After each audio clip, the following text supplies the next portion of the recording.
자, 다시 시작. 아멘. 이렇게 하기로 했습니다. 그렇죠? 예. 주의 이름 높이리. 주의 이름 높이리 하면 제가 다시 아멘 합시다. 주의 이름 높이리. 아멘. 손을 바짝 들고 하면 팔 건강에도 좋습니다. 예, 팔 건강에도. 일부에서는 한 사람이 아멘 하더라고요. 다 박수 치고. 오늘은 보니까 몇 사람 그래도 아멘 하시네요. 예, 우리가 지난주부터 하나님 찬양하면은 두 손으로 같이 화답하는 마음으로 아멘으로 그렇게 하기로 했습니다. 일주일 지나니까 다 까먹었죠. 예. 얼마나 세상 살이 힘드셨습니까? 세상 살다 보니까 다 하나님 말씀도 까먹고. 그런데도 오늘 또 주일날 이렇게 나와왔습니다. 하나님 은혜인 줄로 믿습니다. 옆에 분이 한번 축복합시다. 우리는 하나님 은혜로 삽니다. 시작. 은혜로 삽니다.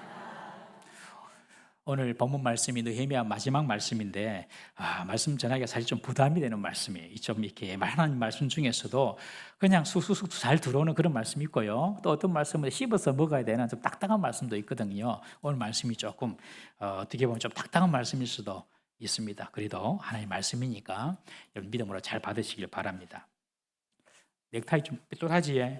다시 죄송합니다. 예, 됐습니다. 우리가 지난 주일날 바벨론 포로에서 돌아온 유다인들이 느헤미야의 지도로 예루살렘 성벽을 52일 만에 재건을 합니다. 그리고 7월 새해에 유대력은 7월이 새해라 그랬죠. 그 새해에 학사 에스라를 초청하여서 하나님 말씀 듣는 것을 보았습니다. 하나님 말씀이 그들에게 들려지자 과거 조상들의 죄와 자신들의 비참한 현실을 보고 슬퍼하고 울면서 회개합니다. 여러분, 하나님 말씀이 들려질 때에 내 죄가 드러나고 하나님 말씀이 들려질 때에 내 삶이 참 하나님께서 원하시고 바라는 그런 인생을 살지 못해서 참 비참함을 느낄 때가 있습니다. 여러분, 그때는 울어야 됩니다. 울면서 또 회개하고.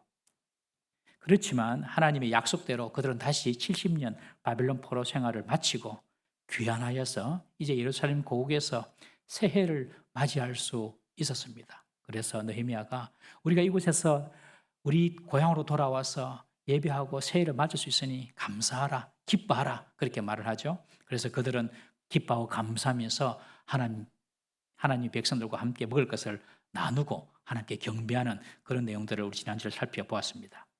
여러분, 하나님 아버지의 마음은 우리가 분명히 알아야 되는데 재앙이 아니라 여러분 평안이고 우리가 고난 당하는 것이 아니라 우리 장래에 소망과 희망을 주는 것이 하나님의 마음인 줄 믿으십시오. 어느 부모가 자식들 잘못되는 거 원하는 부모가 어디 있겠습니까? 하나님 아버지가 꼭 그렇습니다, 여러분. 세상의 아버지는 불완전하고 연약한 아버지지만 그러나 우리 하늘에 계신 하나님 아버지는 완전하시고 전능하시며 그리고 우리를 구원하시기 위하여 독생자 아들 예수님을 십자가에 내어주시기까지 우리를 사랑하시는 참 좋으신 하나님 아버지입니다. 그 하나님 아버지께서 우리에게 복을 주시기를 원하시는데 그 하나님의 복과 은혜를 누리려면 여러분 하나님 말씀을 들어야 합니다. 우리는 하나님 말씀을 안 들으면서 하나님 보고 복을 주세요. 우리는 하나님 말씀 안 들으면서 하나님 내 기도 들어주세요. 그렇게 말하는 것은 어불성설이라는 것이지요. 나는 얼마나 하나님 말씀을 잘 듣고 있는가 그것을 우리는 돌아봐야 됩니다. 이스라엘 백성들이 에스라의 설교를 듣고 야 우리 조상들이 그렇게 고생하고 그리고 나라를 뺏기면서 살았던 것이 바로 하나님 말씀을 안 들어서 그렇구나. 하나님 말씀 불순종해서 그렇구나.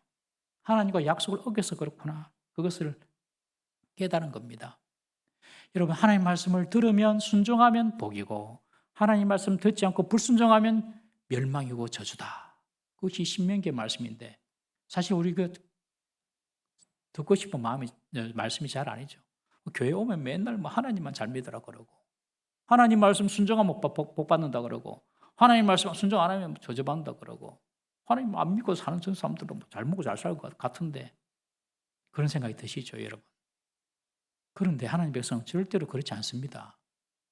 하나님 안 믿는 사람은요 그렇게 살다가 쏙다가 망하는 거고요. 하나님 백성은요 하나님 말씀대로 안 살면요 안 됩니다. 진짜 안 됩니다. 하나님 백성인데 하나님 말씀대로 안 살면. 그런데 하나님 백성인데 하나님 말씀대로 순종하면 하나님이 되게 하십니다. 교회는요, 그런 말씀 전하는 곳입니다. 듣기 싫든 내 마음에 안 들든 하나님 말씀 들어야지, 순종해야지 살고, 하나님 말씀 안 듣고 불순종하면 재앙이 찾아오고 저주가 찾아온다. 이 성경의 말이거든요.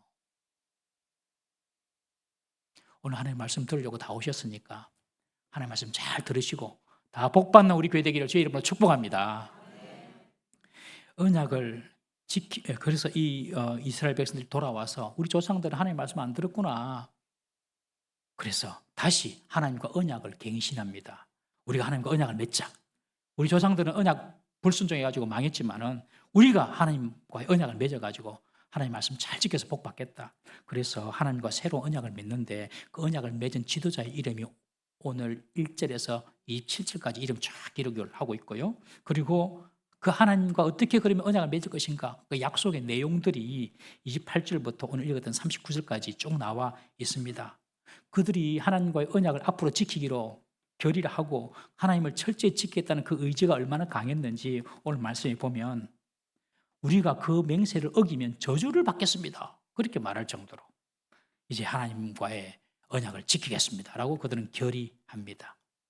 여러분, 과거의 반성이나 또 과거의 잘못이나 실수에 대해서 또 후회하는 것도 중요하지만요, 새로운 삶이나 새로운 하나님의 복을 받기 위해서는 구체적인 행동의 변화가 있어야 됩니다.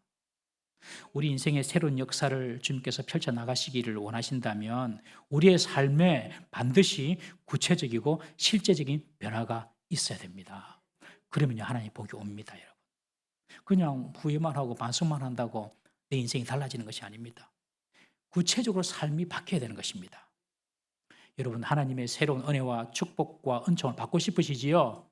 다 받고 싶으시지요? 그러려면 구체적인 행동 변화가 있어야 됩니다. 이스라엘 백성들이 하나님과 구체적인 행동 변화를 위하여서 하나님과 언약을 맺는 내용이 오늘 본문의 이야기인데 크게 세 가지 구체적으로 이렇게 살겠습니다라고 하나님과 약속을 합니다. 우리에게도 주신 약속인데 들으면 우리 좀 부담도 되고 또 힘들기도 한 그런 약속입니다. 이들이 했던 약속이 무엇입니까? 첫 번째, 우리 30절 말씀 한번 읽어보겠습니다. 30절 함께 읽습니다. 시작. 우리의 딸들을 이 땅 백성에게 주지 아니하고 우리의 아들들을 위하여 그들의 딸들을 데려오지 아니하며, 무슨 말이냐면 이방 백성들과 통혼, 결혼 우리 하지 않겠습니다 라고 하나님과 약속을 하는 겁니다. 지금 이 약속은 누가 하냐면 하나님과 부모 세대가 하는 겁니다. 부모 세대가. 부모들이 하나님께 자녀들의 결혼에 대해서 지금 약속하는 거거든요. 이것은 자녀들의 결혼이 단순히 자기들만의 만남이 아니라 부모의 일정 책임이 있다는 것도 말해주는 것입니다. 이방 여인, 이방 남자, 이것은 뭐 외국인과 결혼하지 않겠다 이게 아니라 하나님을 알지 못하는 우상을 섬기는 자들에게 우리 자녀들을 내어주지 않겠다. 그들과 혼인시키지 않겠다. 그런 약속입니다. 여러분, 하나님을 안 믿는 사람과 결혼해서 믿음이 생겨난 분 손 한번 들어보시겠습니까? 원래 하나님 안 믿었는데 결혼을 통하여 하나님 믿게 되신 분 한번 손 한번 들어보시죠.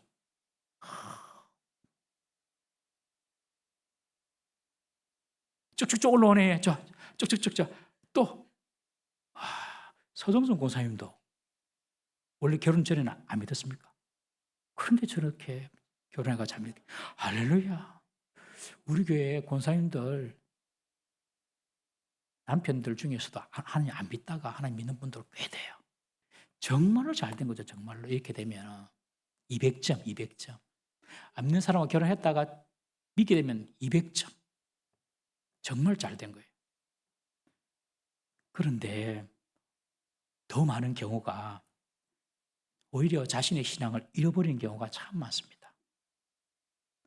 느헤미야가 성벽을 재건할 때에 끝까지 대적하고 반대했던 사람이 누구냐면 사마리아 사람 산발랏과 암몬 사람 도비아라는 이 두 사람이 대적의 지도자가 돼가지고 느헤미야를 그렇게 괴롭혔는데, 이 사마리아 사람 산발랏과 암몬 사람 도비아가 다 어떤 사람이냐면요, 다 유대 사람하고 결혼한 사람이에요. 유대 사람들하고 결혼했어요. 도비아는 자신도 유대인과 결혼하고 그 아들도 유대 사람과 결혼하고, 산발랏은요 대제사장 엘리야십의 그 손자를 자기 사위로 데리고 갔어요. 그러니 대제사장의 손자가 우상 숭배하는 그 가장 우상 숭배 대장인 이 산발랏 집에 사위로 들어간 거예요. 오늘날로 이야기하면 목사의 손자가 주지 스님 딸하고 결혼한 겁니다. 이게 심각한 이야기죠, 그렇죠? 대제사장의 손자가 그 정도니까 유다 백성들은 어땠겠습니까? 그러니 다 유다 백성 중에 많은 사람들이 이방 민족과 하나님을 모르는 사람과 결혼한 겁니다. 결국 과거 유다의 멸망도 이것이 원인이 된 거거든요. 솔로몬이 결혼하는데 처첩 1000명이었습니다. 처와 첩이 1000명이 됐어요. 그 1000명의 처첩을 거느리면서 이방 여인들이 그냥 혼자 들어옵니까? 자기들이 섬기고 있던 그 우상을 다 가지고 들어오거든요. 그런데 솔로몬은 그냥 내비둡니다. 뭐 그래 봤자지 뭐 이런 식으로 했겠죠. 자기는 하나님 믿으니까. 솔로몬 때는 우상을 숭배 안 했습니다. 솔로몬 왕은. 그러나 이것이 나중에 후손들에게 영향을 줘가지고 후손들이 우상 숭배하게 됩니다. 결국 솔로몬 이후에 유다는 북이스라엘과 남유다로 분단되고 맙니다. 가장 지혜로웠던 왕이 솔로몬 아닙니까, 여러분? 가장 지혜로웠던 솔로몬도 불신 결혼에는 어쩔 수가 없었습니다. 북이스라엘 왕 아합 왕도 시돈의 공주 이세벨을 아내로 맞습니다. 이 두로 시돈 지금 레바논 그 지역인데 금이 많이 나거든요. 그리고 지중해 무역을 통하여서 아주 부가 많은 나라가 두로 시돈이었거든요. 그 시돈의 공주를 데리고 와서 자기 아내로 삼습니다. 아합 왕이. 그러면 자기도 좀 나라도 좀 덕을 볼까 싶어서 덕 많이 받죠. 덕 많이 받습니다. 경제적으로 덕을 참 많이 받습니다. 그런데 이 이세벨이 시집 오면서 자기들이 섬기는 바알 우상, 아세라 우상을 가지고 들어온 거죠. 그래가지고 결국 이 북이스라엘은 바알 신앙으로 바뀌어버립니다. 결국 북이스라엘도 망했습니다. 하나님 백성은요, 딴 것 때문에 안 망합니다. 하나님 백성이 가난해서 아파서 망하는 줄 압니까? 아닙니다. 하나님 백성은요, 하나님 떠나면 망합니다. 그런데 바벨론 포로를 마치고 예루살렘으로 돌아온 이들도 과거 조상들처럼 똑같이 이방 사람들과 사돈 맺고 살아가는 겁니다. 여러분 혹시 믿지 않는 사돈을 두신 분이 있으면 믿음으로 다 구원받을 수 있도록 힘쓰시길 바랍니다. 우리 교회도 그래서 사돈이 교회 오신 분도 많아요. 여러분 이들이 왜 이방인과 결혼했겠습니까? 바벨론에서 예루살렘으로 돌아왔을 때 와보니까 자기들은 아무것도 기득권이 없잖아요. 예루살렘 70년 동안 떨어져 있었는데. 그래서 예루살렘 고향에 돌아와 보니 이미 이방인들이 자리 다 잡고 있는 겁니다. 경제적으로, 정치적으로. 그들은 지방 유지가 되어 있는 것입니다. 예루살렘으로 돌아온 이 유대인들이 정착을 하려면 그들의 도움이 필요해 보였던 것입니다. 그리고 그들의 자녀도 보니까 많이 배운 것 같고 멋져 보이고 좋아 보입니다. 그래서 그들의 기득권을 이용해가지고 좀 더 편하게 예루살렘에 정착하기 위해서 결혼 동맹을 맺은 겁니다. 여러분, 오늘날도 왜 불신 결혼을 합니까, 여러분? 교회 안에 사람보다 교회 밖의 사람이 더 멋져 보이거든요. 교회 안에 아가씨들보다도 교회 밖의 아가씨들이 더 쿨해 보이고 더 매력적으로 보이거든요. 교회 밖의 사람들이 직장도 좋고 연봉도 좋고 능력도 좋아 보이거든요. 그래서 가는 겁니다. 그리고 또 안 믿는 집안, 우리 집안보다 더 경제적으로 잘 사는 것 같고 돈도 많은 것 같고 그러니 신앙만 눈 감으면 되지 뭐. 이래가지고 그냥 결혼하는 겁니다. 내 눈에 좋아 보여가지고 신앙 같은 거 안 따지는 거죠, 여러분. 여러분, 우리의 자녀들이 이방신을 믿는 사람이나 비신자와 결혼하게 된다면 정말 아까 손 드신 분처럼 그 가정이 다 회개하고 돌아오면 너무 정말로 잘한 것이지만 반대로 우리의 자녀들을 마치 가난한 사람들이 몰렉 신에게 자녀를 태워서 제사 드린 것처럼 우리 자녀들을 우상에 갖다 바치는 꼴이 될 수도 있습니다. 고린도 후서 6장 14절 말씀 한번 읽어보겠습니다. 시작. 너희는 믿지 않는 자와 멍에를 함께 매지 말라. 의와 불법이 어찌 함께하며 빛과 어둠이 어찌 사귀며 그리스도와 베리알이 어찌 조화되며 믿는 자와 믿지 않는 자가 어찌 상관하며 하나님의 성전과 우리는 살아계신 하나님의 성전이라. 이와 같이 하나님께서 이르시되 내가 그들 가운데 거하며 두루 행하여 나는 그들의 하나님이 되고 그들은 나의 백성이 되리라. 아이가 학교에서 진화론 배워가지고 집에 와서 아빠한테 물었다지 않습니까? 아빠, 우리가 원숭이한테 진화됐어. 그렇지. 원숭이가 진화돼서 우리가 됐지. 엄마한테 가서 또 물었다지 않습니까? 엄마, 우리가 원숭이한테 진화돼서 사람이 되었어. 엄마가 하는 말이 아니야. 하나님이 흙으로 빚으시고 그 코에 생기를 부어서 우리가 사람이 됐지. 하나님 만드신 거야. 그러니 아이가 엄마한테 아빠는 안 그러던데, 아빠는 원숭이가 살아있다 그러는데, 엄마가 하는 말, 그래, 아빠는 아빠 집안 이야기한 거고 엄마는 엄마 집안 이야기하는 거야. 여러분, 믿지 않는 사람하고 결혼하면요, 원숭이 후손과 결혼하는 겁니다. 원숭이 후손 집안하고 결혼하는 겁니다. 그런데 자식 결혼 이거 부모 의지 됩니까? 중2만 돼도 말 안 듣는데요. 부모 마음대로 되는 일이 아닙니다. 자식 결혼이. 그래서 우리 부모들은 자녀들을 위하여서 그냥 기도하는 수밖에 없습니다. 예수님께서 예루살렘 여인들에게 나를 위하여 울지 말고 너희와 너희 자녀를 울라. 너희 자녀를 울면서 기대라. 울면서. 자녀만 생각하면 그냥 좀 울어라. 울어라. 그렇게 말씀하셨잖아요. 우리 잘 예수님 말씀 안 듣습니다. 우리가. 안 웁니다. 여러분 자녀를 위해서 기도할 때는 침을 좀 발라가면서도 좀 우십시오. 좀 이해 좀 어떻게 좀 살려주십시오. 하나님께서 불쌍히 여기셔서 들으십니다. 여러분 부모의 뜻대로 됩니까? 자녀들이. 그러니까 기도할 수밖에 없죠. 그리고 우리 믿는 부모가 자녀의 결혼에 너무 세상적인 조건을 따지면 안 됩니다. 너무 키가 작대 뭐 이런 거라든지 하여튼 너무 외적인 거 또 너무 능력이 좀 그렇겠나. 능력은 좀 있기는 있어야 됩니다. 있어야 되는데 신앙보다는 다른 신앙하고 바꾸면 안 되죠. 그거는 신앙하고 바꾸면 안 되죠. 당사자인 우리 청년들도 늘 깨어있도록 신앙생활을 해야 됩니다. 늘 깨어있어야 됩니다. 주일 예배 드리고 말씀 읽고 기도 생활 하는 거 이거 잘해야 됩니다. 여러분 한 주 예배 안 드려도요. 한 주간 살아가는데 아무 지장 없습니다. 오늘 말씀 안 읽고 안 들어도요. 하루 사는 거 아무 지장 없습니다. 그런데 그렇게 예배 생활을 등한시하고 빠지면요. 어느 순간 영적인 분별력이 다 떨어집니다. 다 떨어져요. 어느 순간 자기도 몰라요. 그래서 어느 결정적인 순간에 실수합니다. 그래서 매일 하나님 말씀 읽고 기도하고 매주마다 예배 드리는 겁니다. 여러분 예배 아무것도 아닌 것 같죠 이거. 한 시간 왔다가 말씀 듣고 가는 거 아무것도 아닌 것 같죠? 아닙니다. 이 말씀을 딱 예배 딱 드리면요. 한 주간 내 속에 들어왔던 세속적인 그 모든 잡것들이 다 포맷이 됩니다. 다 날아갑니다. 다 날아가요. 그리고 하나님 말씀을 딱 들읍니다. 영적으로.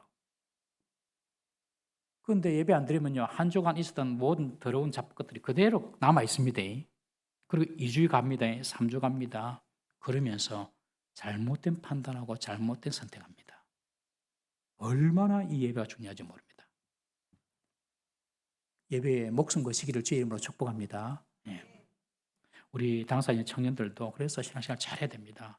늘 하나님 말씀 가까이 하고 기도해야지 분별력이 생기고 자신을 지킬 수 있는 힘이 생기는 겁니다. 목사님 그러면 이미 불신자는 결혼했는데 어쩝니까? 에스라 느헤미야 시대 때는 그 불신 배우자가 여호와 하나님 믿지 않겠다고 하면 돌려보내라 그랬습니다. 돌려보내라 그랬습니다.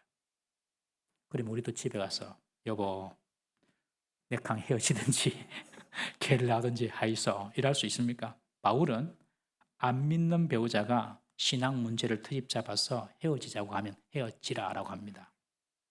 바울은 그렇게 얘기했습니다. 베드로는 뭐라고 했는지 찾아보니까 베드로는 좀 부드럽습니다.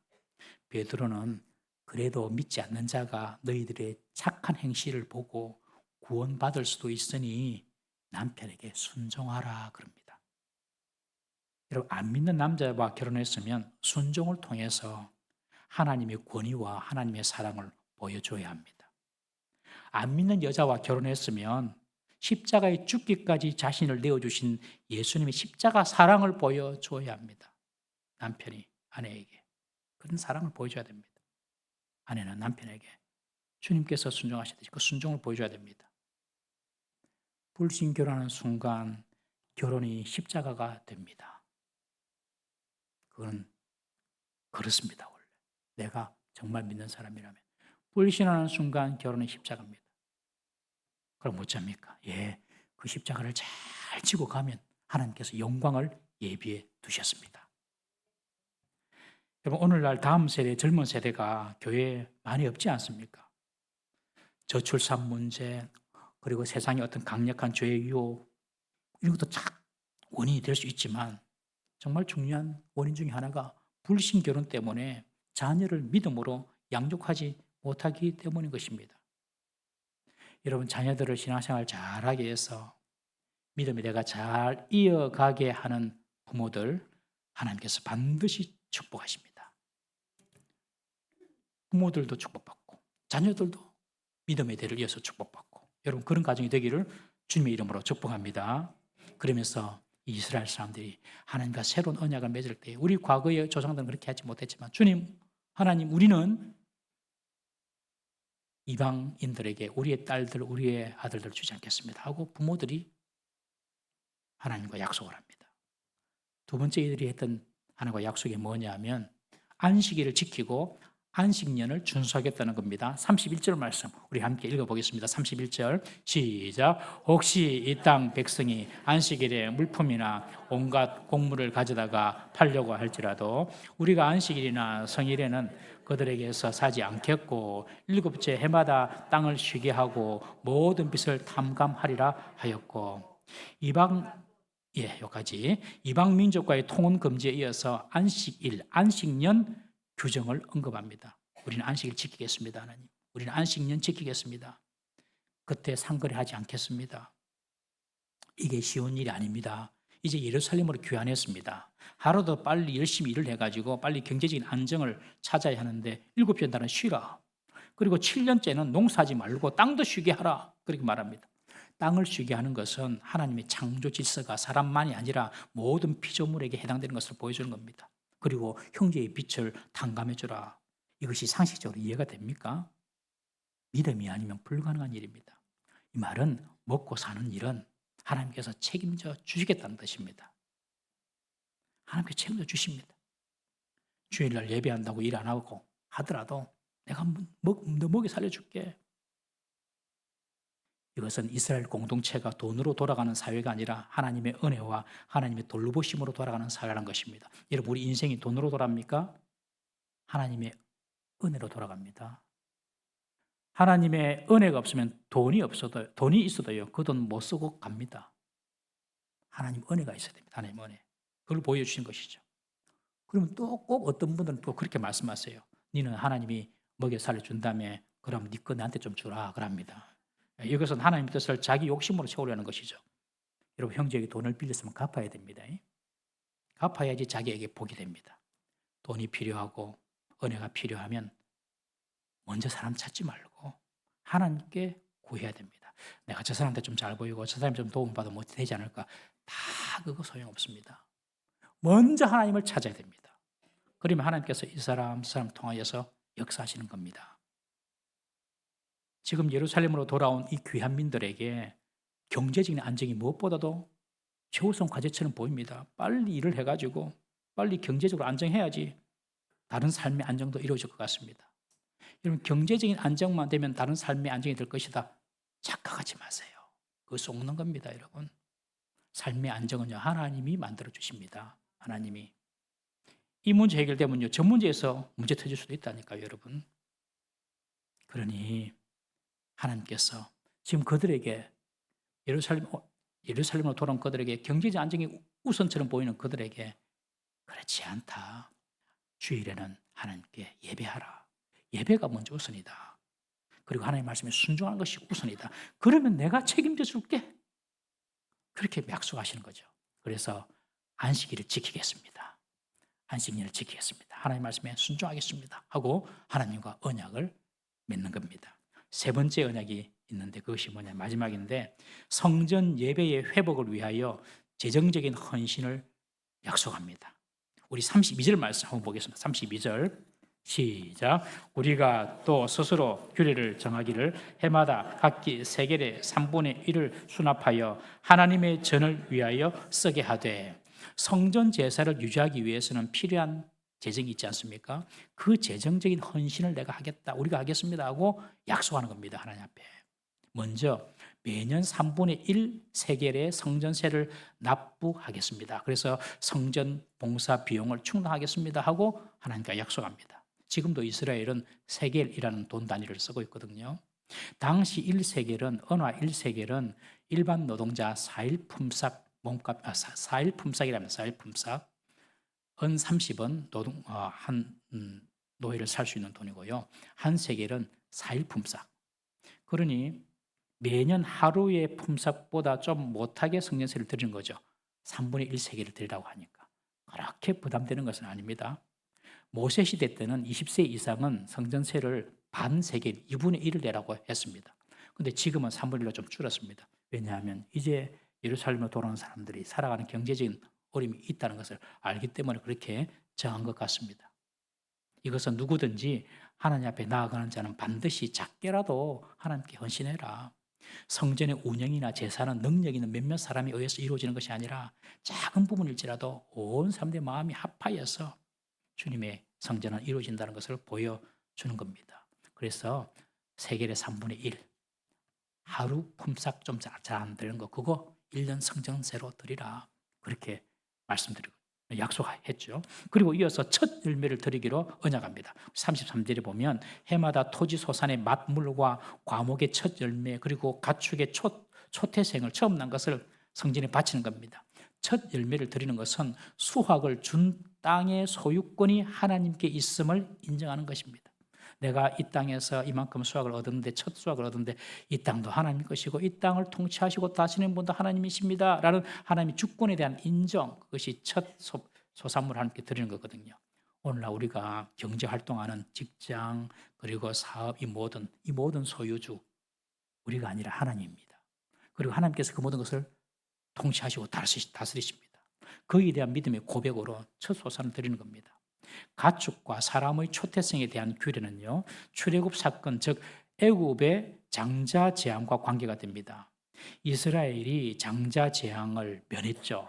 애굽 사람들의 장자는 다 죽었지만 이스라엘은 양의 피를 발라서 살았습니다. 거기에 대한 보상의 의미로 장자들 그리고 가축의 처음 난 하나님께 드리라. 그래서 사람인 경우에는 성소의 세겔로 값을 정하여서 값으로 드리게 했습니다. 그래서 첫 열매를 하나님께 드리겠습니다. 언약을 했고요. 마지막으로 37절에 보면 11절을 드리겠다고 약속합니다. 11절을 통해서 성전에서 일하는 레위인과 제사장들을 공개하겠습니다 라고 약속합니다. 11절은 하나님께서 내 것이다 라고 이미 말씀하셨잖아요. 10분의 1은 내 것이다. 그래서 11절을 드리지 않는 사람은 하나님께서 뭐라고 하시냐면 내 것을 도둑질한 자다. 그런 강한 표현까지 하셨어요. 그래서 하나님의 것을 하나님께 온전하게 드리는 자는 내가 하늘 문을 열고 쌓을 곳이 없도록 복을 부어주겠다. 그렇게 약속까지 말라기 3장에 하고 계십니다. 여러분 11절은 내 것이 아닙니다. 하나님의 것이므로 성전에서 하나님의 일을 하는 레위인과 제사장 몫으로 주게 한 것입니다. 보통 사람들은 내 형편이 좀 좋아지면 11절 하겠다 이렇게 생각을 하지 않습니까? 여러분 그런데 형편이 너무 좋아지면 11절 내기가 더 어려워질 수도 있습니다. 어떤 성도가 목사님 찾아왔어요. 목사님 제가 너무 지금 먹고 사는 것이 힘든데 기도 좀 해주십시오. 제가 좀 11절을 100만 원만 할 수 있도록 기도해 주세요. 목사님이 간절히 기도했어요. 몇 년이 지났어요. 다시 그 성도가 목사님께 찾아왔어요. 목사님 너무 힘듭니다. 그러니 목사님이 요즘도 경제적으로 많이 힘듭니까? 그러니 그 사람이 아니요. 이제는 11조가 부담이 돼서 너무 힘듭니다. 100만 원 11조 기도했는데 지금은 1000만 원이 넘어가니까 11조만. 이거 너무 1000만 원 넘어가니까 좀 시험 들고 부담됩니다. 목사님 좀 기도 좀 해주세요. 그러니 목사님 다시 기도하는데 주님 시험에 들지 않도록 다시 11조를 10분의 1로 줄여주세요. 그러다 여러분 진정한 헌신은 가장 어려울 때에 핑계대지 않고 하는 겁니다. 지난 다니엘 기도회 중에 마지막 21차 이런 간증이 있었습니다. 강화도에 교산교회라는 교회가 있는데 그 교회에 김단영 집사님이 계세요. 그분이 간증을 하셨는데 이 김단영 집사님이 4년 전 백열병 진단을 받아서 백열병 항암 치료 중에, 백열병을 이제 항암으로 치료하는 겁니다. 치료 중에 폐혈증이 찾아와가지고 피에 균이 들어가 버린 거예요. 그 균이 온몸을 도니까 살기가 힘들다는 그런 진단을 받은 거죠. 그래서 중환자실에서 사망 선고를 받았습니다. 의사가 하는 말이 살더라도 다발성 장기 손상으로 인해서 정상적인 생활을 할 수 없을 것입니다. 그렇게 진단을 내렸대요. 그런데 살아났어요. 그런데 치료 중에 10손가락, 10발가락이 괴사되어서 전부 다 절단했습니다. 손가락 10개, 발가락 10개 다 절단했어요. 걷는 것도 떼뚱떼뚱 얼마나 힘들겠어요. 그런데 그분은 하나님께 그렇게 기도했답니다. 참 대단한 믿음의 사람이죠. 하나님은 나를 하나님의 일을 위해서 옛날 손가락 있는 이 손이 아닌 손가락 없는 새 손을 주셨습니다. 그렇게 고백을 하더랍니다. 새 손을 주셨다고. 그런데 그 교회 목사님도 정말 대단하대요. 그 목사님이 그 김단영 집사님께 전화를 해가지고 교회 방송실에 사람이 없는데 방송실 좀 담당해 달라고. 저 같으면 못합니다. 저 같으면 못합니다. 손가락이 없는 사람한테 방송실 와가지고 방송을 좀 해달라고 목사님이 연락을 했대요. 이 김단영 집사님은 순종하는 마음으로 방송실에 갔습니다. 마우스를 돌리는데 손가락이 없는데 됩니까? 손바닥으로 잡고 주님, 내가 이렇게라도 섬겨주셔서 감사합니다 하면서 방송실에 했다는 거예요. 그 후로 그 조막손으로 그림을 그리기 시작했는데 이것이 너무 소문이 잘 나가지고 그 그림을 배우겠다고 찾아온 사람이 많아지게 됐습니다. 그래서 나는 지금 그림을 가르치는 선생님이 되어 있습니다. 그렇게 간증을 하는 거예요. 여러분, 나의 어려운 형편 속에서도 최선을 다해 주님을 섬길 때에 하나님의 인도하심과 기적이 나타나는 겁니다. 물질적으로 어려운 상황이라 할지라도 믿음으로 작은 것부터 온전하게 하나님께 드리면요, 하나님께서 하늘 문을 여시고 너에게 복을 쌓을 곳이 없도록 붙지 아니하나 보라, 시험하여 보라 라고 말씀하신 그 하나님의 성취를 보게 될 줄로 믿습니다. 여러분, 어려울 때에 더 헌신하면 하나님께서 돌파구를 주십니다. 오늘 이스라엘 백성들이 하나님의 새로운 축복과 보호를 위해서 세 가지 결단을 하며 하나님과 약속을 했습니다. 결혼 문제, 안식일 예배 문제, 주일 예배 문제, 그리고 성전세와 11조 문제.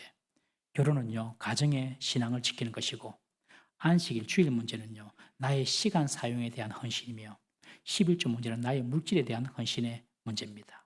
이것이 바로 하나님의 백성의 외적인 표지입니다. 그 속이야 뭐 하나님 백성인지 아닌지 우리가 속을 어떻게 보겠습니까? 그러나 겉으로 드러난 하나님의 백성의 외적인 표지가 가정보호합니다. 가정에서도 하나님이 계시나? 가정에 하나님이 있나? 가정에서 하나님이 계시는 것처럼 행동하는가? 가정보 말고요. 그리고 시간 사용보호합니다. 핸드폰으로 소첫 동영상 1시간씩 보면서 성경 한 장도 안 읽고, 주일도 그날이 내 날인 줄 알고 내 마음대로 쓰는 줄 알고 돌아다니고, 내 쾌락과 취미생활을 위해서는 돈 아까운지 모르고 쓰면서 하나님 나라와 거룩한 일을 위해서는 재정을 쓰는 것을 아까워하고 있다면 돌아봐야 되는 것입니다. 여러분, 하나님 백성과 세상 사람들의 차이가 바로 가정보 말고요, 시간 사용보 말고요, 그리고 물질 사용하는 거 보면 아는 겁니다. 우리가 하나님의 전을 버려두지 않겠습니다 라고 고백했던 그들처럼 우리는 다 하나님의 사람이지 않습니까? 하나님의 전을 버려둬서는 안 될 줄로 믿습니다. 가정에서 신앙의 대가 잘 이어지게 하고, 우리 시간 사용 주를 위해 쓰고, 그리고 우리 물질도 주를 위해서 쓸 때에 이런 구체적인 삶의 변화가 일어날 때에 하나님께서 놀라운 은혜와 축복을 주실 줄로 믿습니다. 하나님의 복을 경험하는 우리 모든 성도 되시기를 주님의 이름으로 축복합니다. 우리 이 시간 이렇게 한번 기도합니다. 주님, 내가 변화되어야 될 나의 삶의 모습은 없습니까? 내 가정에서, 물질 사용해서, 시간 사용해서 주님, 내가 변화될 구체적인 나의 모습은 없습니까? 주님, 오늘 이스라엘 백성들이 하나님께 이렇게 헌신하고 하나님과 새로운 언약을 갱신함으로 그의 의지와 결단을 주님 앞에 보였던 것처럼 주님, 내 삶도 정말 하나님의 백성에 맞게, 걸맞게 새로워지고 변화되게 해 주십시오. 우리 한번 주여 한번 부르짖고 통솔 한번 기도하시겠습니다. 주여, 하나님 아버지 감사드립니다. 아버지, 주의 사람, 주의 백성, 주의 종이라고 하지만 아버지 여전히 세상 습관과 세상의 기준과 세상의 가치관과 생각하고 행동하고 우리의 가정과 물질 사용, 시간 사용에 있어서 아버지 제대로 우리가 주님의 뜻대로 살지 못하고 있으면 주여 용서하여 주시옵소서. 주여, 우리의 구체적인 결단하게 하시고 하나님 앞에서 바른 우리의 하나님 백성의 삶을 살아들 수 있는 제들 되게 하여 주시옵소서. 주님께서 우리를 구원하시고 우리의 주인이 주님이신 것을 늘 잊지 말게 하시며 우리의 가정도 주인이 주님이시여 내 시간도 내 생명도 내 물질도 주님이 주인이신지를 믿으며 아버지 그것을 고백하는 우리의 삶이 될 수 있도록 주의 은혜 다하여 주옵소서. 아버지, 우리의 삶이 날마다 주의 은 가운데 성화되고 거룩하게 될 수 있도록 도와주시고 하나님께서 우리를 통하여서 이루시고 하는 많은 일들 아버지 이룰 수 있는 저희들 되게 하여 주시옵소서. 주여, 우리를 사용하여 주시옵소서. 축복하여 주옵소서. 도와주시옵소서. 하나님 아버지, 우리가 하나님의 사람, 하나님의 백성입니다. 그럼에도 세상 속에서 세상 사람처럼 생각하고 세상 사람처럼 행동하고 세상 사람들의 가치관으로 살 때가 많았음을 고백합니다.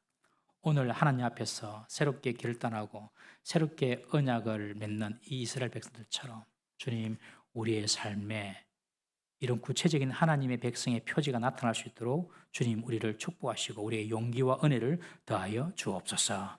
우리 가정에 주님이 계시고 우리 가정의 주인이 주님이신 것을 알게 하여 주옵소서.